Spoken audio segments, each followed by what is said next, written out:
I can imagine, yeah. Well, hello everyone. I want to take this opportunity to welcome you all to the library's very special celebration of National Poetry Month. I'm Carol Wilkinson, and I have organized this program today, and it's part of the Talking Publicly series that we have been doing here at the library since 2015. Before I open my other remarks about the people I need to thank and about introducing our special guest, I want to get us into the spirit of this afternoon program by reading a poem. I want to read a poem by Elizabeth Alexander, who is the poet who in 2009 composed a poem called Praise Song for the Day for the inauguration of President Barack Obama. Poetry is what you find in the dirt in the corner. Over here on the bus, God is in the details. The only way to get from here to there. Poetry, and now my voice is rising, is not all about love, love, love, and I'm sorry the dog died. Poetry, here I hear myself loudest, is the human voice. And are we not of interest to each other? When we here at the University Libraries began the Talking Publicly Symposium series in 2015, I wanted to do something really ambitious. I wanted to investigate and experiment with improving talking in public forums while we explored all sorts of contemporary subjects. I told someone that this series was going to explore talking about better talking, as I had become deeply concerned about speech in some public arenas. For me, it had become coarse and unsubtle, hostile and alienating, creating an environment in which it was often no longer possible to disagree. Personally, I don't care to live or be a citizen or work in such an environment, and I thought our series here in the library could model a different way of communicating in public forums. And for each of the programs that WVU Libraries has presented in the Talking Publicly series, I have drawn on the ideas behind the programs and writings of Krista Tippett. Many of you are probably familiar with her program On Being on National Public Radio each week. Among other pursuits, she leads the Civil Conversations Project, which has a website where she states the following.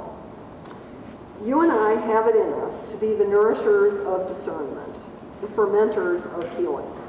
This calling is too important and life-giving to wait for politics or media at their worst to come around. We can discover how to calm fear and plant the seeds of the robust civil society we desire that our age demands. And she notes that public life is bigger than political life and says that it's up to each of us where we live to start having the conversations we want to be hearing and creating the realities we want to inhabit. So I thought, what better place to experiment with this vision than the University Libraries? So here it is, 2018, and in this spirit, we invited Maggie Anderson to join us today for a talk and reading from her newest collection of poems called Dear All. The talk and reading will be followed by a response from Dr. Judith Stitzel, WVU Professor Emerita of English and the founding director of the WVU Center for Women's and Gender Studies. Also collaborating with us is Dr. Sharon Ryan, WVU Professor of Philosophy. She is the originator of the program at WVU called The Question, whose goal is to, hold that thought, inspire inquiry and a respectful discussion of difficult and sometimes uncomfortable questions. The Question is an educational project with exploration, learning, and community building as its guiding principles. Sharon and I have found that my series here at the library and her project Through the Question have a lot in common. So this collaboration has been a valuable one. And Sally Deskins, our Arts and Exhibits Coordinator here at the library, suggested working together on this program, and I want to recognize her and thank her for making this connection. I also want to thank Matt Wilson, Assistant Manager of the WVU Bookstore because he's here with 2 of Maggie's books over there. Wave that. And he will sell you a copy of 1 or 2 of her books later. Judith has brought a couple of copies of her books as well, and if you'd care to buy one of those, we strongly encourage you to do so.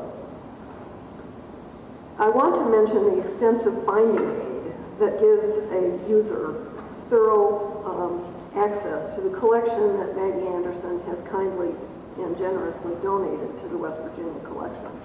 The finding aid is on display just at the left when you first enter the Milano room, and I'd like you all to be aware of the depth and breadth of the collection she has given us, and some of you will be interested in exploring that at a later time, especially when you're inspired by her reading today. Maggie is known to many here in Morgantown for her evocative poems written over many years and published in 4 previous volumes. Her poems have also been published in multiple journals, including the American Poetry Review, New Letters, Prairie Schooner, the Georgia Review, and Hamilton Stone Review, and her work has appeared in more than 50 anthologies and textbooks. Essays have appeared in 17 anthologies and journals of contemporary poetry and politics. I first encountered Maggie at the Masks, Myths, and Marmalade conference in 1983, maybe?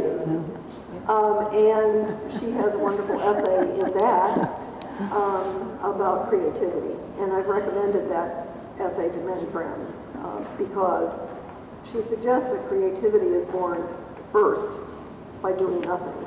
And I love that idea. Maggie was born in New York City in 1948. She moved to West Virginia when she was 13 years old. She earned a bachelor's degree in English with high honors from WVU in 1970 and a master's in creative writing in 1973 and a master's in social work in 1977, all from WVU. She taught poetry at Kent State University from 1989 until her retirement in 2009.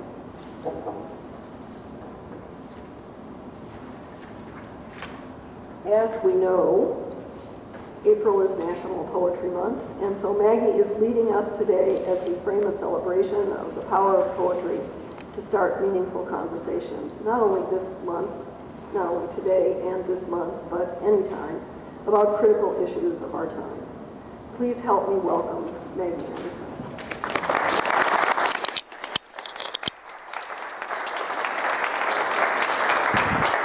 Thank you, Carol. You're welcome. This is off now. And I'll just get this out of your way. Oh, okay. And I think I've been told I just talk because I'm wired into something.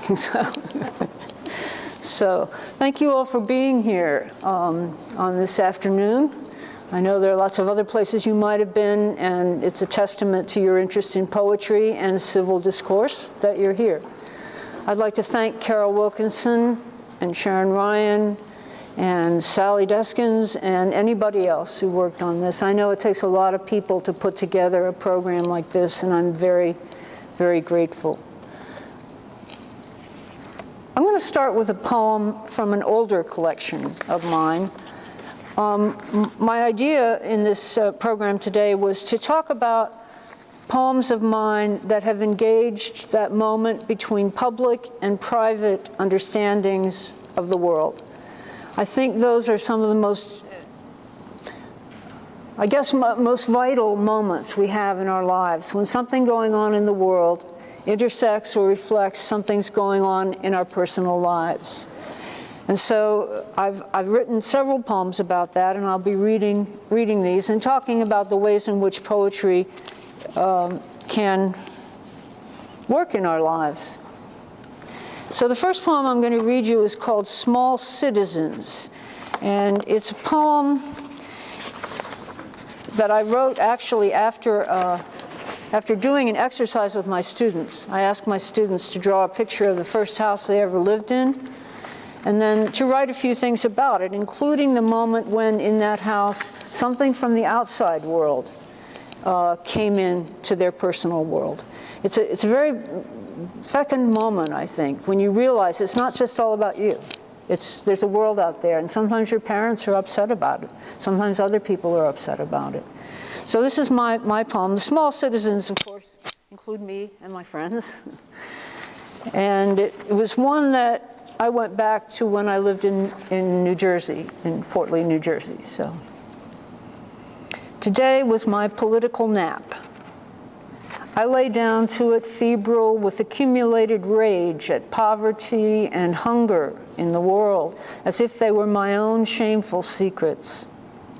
I forced my eyelids shut, and behind them could still see the red roof across the street, shiny and healing as valerian in sunlight. A stone was rolling down to the tin gutter with the thunkety assurance of my 5-year-old cries from the playground in Fort Lee, where the ice cream truck would ring its bell and stop beside the green park bench. We children were citizens even then, and our city had a chain-link fence around which we could just make out the grid of windows on the brick apartments, where our mothers and housekeepers labored and watched us from above. I couldn't read then, and thought the Newark airport lights were Russian bombs. How could I have known what my own mother meant by her anger at nobody I knew? She told me when I asked, politics means money. Who has it and who doesn't? So for a brief time in the early 1950s, this was my one clear political vision. From sandbox and swings, our high voices shouted, "Ice cream!" as warm nickels tumbled down from the hands of women, their faces full of charity and blessing at the open windows. Little citizens. Many people have written about the ways in which poetry can bring understandings to the world. And I could spend several hours doing that, but I'm just going to read you a couple of quotes, some of which you probably already know. In 1821, the poet Percy Bysshe Shelley wrote, "Poets are the unacknowledged legislators of the world," which sounds very important.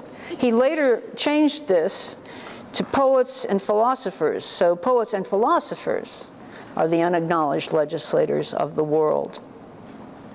A poet I turn to again and again for understandings of the world and the process of poetry and creativity is Muriel Rukeyser, who was both a political activist and a poet. She wrote a wonderful series of poems called US1 about the silica killings in the Gauley Tunnel in West Virginia. She came down from New York and studied that. She also traveled to the Spanish Civil War and to Hanoi during the Vietnam War. She writes in The Life of Poetry, a wonderful book I recommend to all of you. It talks about everything we understand about poetry, like why are people afraid of it? Why do people think they can't write it? Why does this go on? And she says this: in times of crisis of the spirit, we are aware of all our need for each other and our need for ourselves. We call up our fullness. We turn and act. We begin to be aware of correspondences, of the acknowledgement in us of necessity and poetry. Among all this, where is there a place for poetry? And the rest of her book, The Life of Poetry, goes on to tell an answer to that. She also wrote one short line in a poem that I've used as one of the epigraphs in my recent book. She says this: "These three things must never be done: forget, keep silent, stand alone." William Carlos Williams wrote, "It is difficult to get the news from poems, yet people die miserably every day for lack of what is found there." And Bertolt Brecht, a couple lines from him that I've been thinking about a lot in our tumultuous, confusing, difficult times. Brecht wrote this, "And in the dark times will there be singing?" Yes, there will be singing about the dark times. So with that as kind of background, I will begin to read you some poems that I think for me all have something to do with speaking publicly about personal things and about things in the world. As soon as I find my piece of paper here. The problem with pieces of paper is they rearrange themselves when you're not looking, and then you don't know what you're saying. I don't know how that happens, but it does. Okay, let me read a poem for you about photographs. I write a lot about photographs. I've written about photographs by Walker Evans, who took pictures of people in West Virginia during the Depression. I've written about family photographs. And this is a poem about photographs of war. During the early years of the war in Iraq, there were not many pictures at first coming back. And then when they did come back, they were beautiful. It was the strangest thing. You see these beautiful red and yellow painting-like photographs, so that there was nothing about anybody being hurt. It didn't look at all like war. So I tried to write something about that. And this is called First Color Photographs of the War. This Reuters photograph of women in black chadors ballooning behind them in red air, carrying non-potable water through a bright orange and yellow sandstorm, is Mark Rothko's Ochre and Red on Red, 1954, 93 by 64 inches. In the lower right corner, a faint shadow of tank or donkey. Matthew Brady stood behind a tripod at Gettysburg, trying to take his slow plates while the light was good. Black and white, trees, fog, the faces of the wounded in camp, the dead wrapped in blankets. In Basra, everything is moving and it seems nothing hurts. Bleed of sky around the mosques and statuary. Some of these photographs are rich as Persian textiles. Others, like backlit Dutch interiors with sinks and tables. I would call this art if there were more danger in it.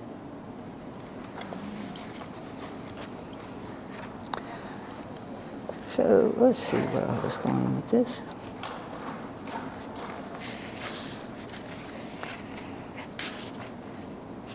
It's another poem that I've written that's more close into West Virginia, but again, sort of interrogates the idea of what is art and what does art require. And this one is about cleaning the guns with my Uncle Ike. All of the uncles in my family were hunters. And probably some of you have relatives who were hunters, or perhaps you're hunters yourself.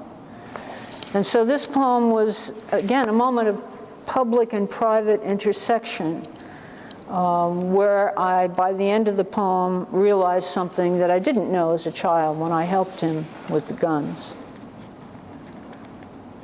Cleaning the guns. The deer heads were bolted to the wall in my uncle's houses, stuffed and mounted on a plaque. As a child, I was sure the body of the animal must be behind the wall, as if it had just poked its antlers through a curtain. Every fall, 2 days off from school for the start of deer season, and then dead deer were hung to cool in backyards from heavy ropes, their eyes still open. My uncles were all white men who chewed mail pouch tobacco and spit into coffee cans, and all of them were hunters. I liked to sit on the cement back porch with my Uncle Ike and help him clean his guns. We started with his revolver, then the rifles, and last his shotgun. It took all afternoon. Ike had a white blanket to put the parts on so they wouldn't get lost, and old undershirts I cut up in little pieces to wrap around the rods. Ike was a machinist on the railroad, and he knew parts. He taught me the names of each one, and it was my job to do the final buff. After we worked a while, he might tell me how he got his deer this year, or another one from some time back, the one whose head now hangs over the TV set. Of course, in a few years, he taught me to shoot, and I wasn't bad, but I never went hunting. Too much trouble, I told everyone, and by then, I had grown a little scared of him. But really, it was the helplessness I couldn't get around. The deer, absolutely still, alert, one shot, and then death. I couldn't do that. But I did like cleaning the guns.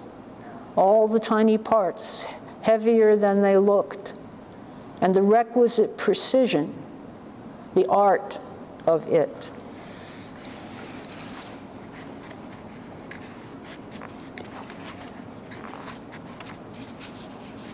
I have to drink something.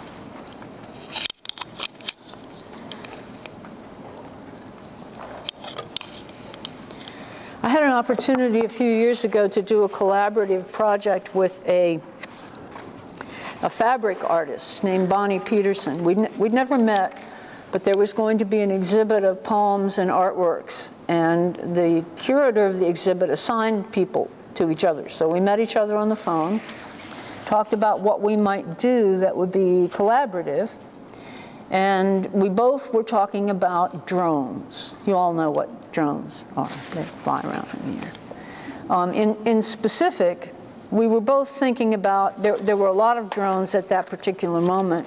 Barack Obama was president then, and there were a lot of drones being dropped on various places in the Middle East, and they were a constant presence there. So Bonnie and I thought, well, we'll research drones, find out what we can about all kinds of drones, even the safe ones, like on bagpipes and banjos. And we'll write something that addresses the issues. So this is called A Drone Poem, Notes For. It's a drone poem because I assume there'll be many others eventually. And I really did a lot of research for this poem. I listened for over an hour to the sound of a drone. And if you ever, you can go online and do this. It's really pretty disturbing because that's the sound that the people on the ground where we are putting drones hear all the time. It's a disturbing sound. And then the other part of that is I read a little bit about how our soldiers on the ground, our boots on the ground, also hear the drones, but to them, they're protection. So it's a complicated thing, as most issues we talk about publicly are. I think that's one of the reasons we have trouble talking about them, because they're more complicated than we allow. So this isn't a very long poem, but I need a little wind to do it. So it's called A Drone Poem, Notes For. It's the what the hell is that in the sky on the highway to Tucson. Just the border patrol watching us cross the desert. A sustained sound or the repetition of one sound. Cole Porter's Night and Day begins with the same note repeated 35 times. The monotone of the evening's drone, the velvet underground's heroine, binaural alpha tones for deep meditation. The fifth string of the banjo, the dirge string, foam on the upper fret mutes the drone. And over the left shoulder, hold and thrust, the drone of the pipes, the breath of the pipers. Nobody watched me before. Now I am watched. Milton, thrumming the drone of one plain song. Lear, then kill, kill, kill, kill, kill, kill. The boy had a fire engine with lights and remote control. Christmas 2001. He made it circle the living room. Everyone will be rescued, it droned. No one will be left behind. UAV, unmanned aerial vehicle. Snore in the sky, never stops. Bees trapped in a Coke bottle. The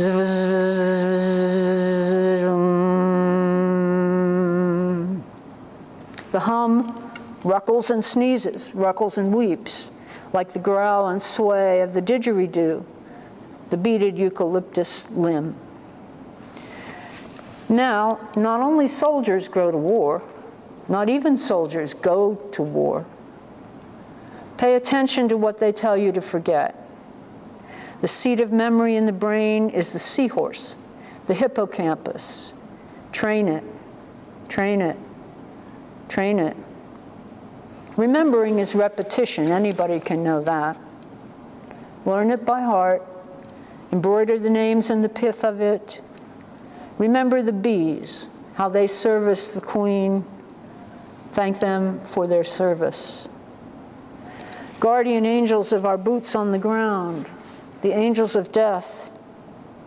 I've studied the books of war, the mysteries, the invocations, and the desire to mingle in one of those great affairs of the earth. Silence is one effect of catastrophe. We hear nothing, no brisance, no roar. We move the way a deer risks a meadow. We are numb with information, choked by alertness, and death, a breath that goes out and does not return. Remember the bullet that missed you. Have you put ashes on your face and knelt in a ditch? Have you worked too hard to understand one thing? Have you remembered the names? I don't need a weatherman to know which way the wind blows. The worst things come from the sky we cannot defend against. The sudden, pulled down by gravity, building speed. 2 words, predator drones. You'll never see it coming. Barack Obama. Have you covered your head in shame? Have you remembered what they told us to forget?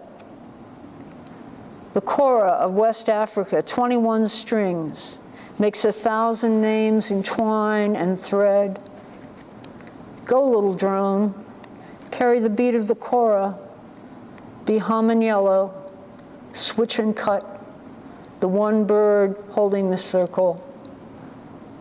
I'm nobody. I have nothing to do with explosions. I was standing on the pavement thinking about the government at the corner of Vesey and West Streets, watching the burn and the smoke. Before they came, the air had been calm enough. I don't want to talk about it. I can't stand to think about it. I don't listen to it anymore. Do you think we will now have more women soldiers than men? All that is needed is a desk, a screen. Will the men who choose to be warriors be more like women? Will the women and the women men in the military keep us from war? We have paid attention. Have we remembered what they thought we would forget?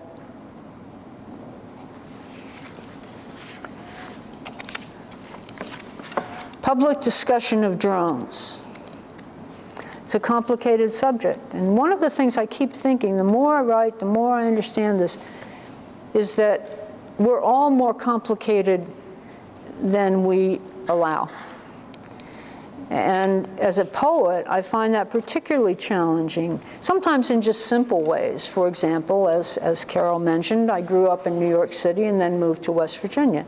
So sometimes I write about New York City and sometimes I write about West Virginia. I lived in Ohio for 20 years, so sometimes I write about Ohio. So there's a kind of seasickness of place in my poems that people can't exactly pin down. But that's how it is. That's how my life has turned out. I'm going to read you a couple more poems that are a little more personal. One is called My Father and Ezra Pound. What did my father have to do with Ezra Pound, you might ask? Ezra Pound was a great modernist poet. He was also an apologist for the fascist regime of Mussolini, which made life very complicated for him as a poet. He spent the last years of his life in a mental hospital in Washington, D.C., and was completely silent. Now, what that has to do with my father died 2 days after Pound in 1970. The other thing that's important in this poem, I think, is the willingness that I've given myself, or the opportunity I've given myself, to talk about my own personal life, which involves being a second-generation gay person. My father, although he didn't acknowledge it in his lifetime, was gay, and so am I. And so this is that answer. It's kind of funny. How could that be? Your father is gay because you had a mother. My mother died when I was young. My father always told me when I asked, because I thought he should get married and we'd have, another family. And he said, "No, I'm a one-woman man." But what I didn't understand was that he really meant that was the woman and the rest were something else. So, my father and Ezra Pound.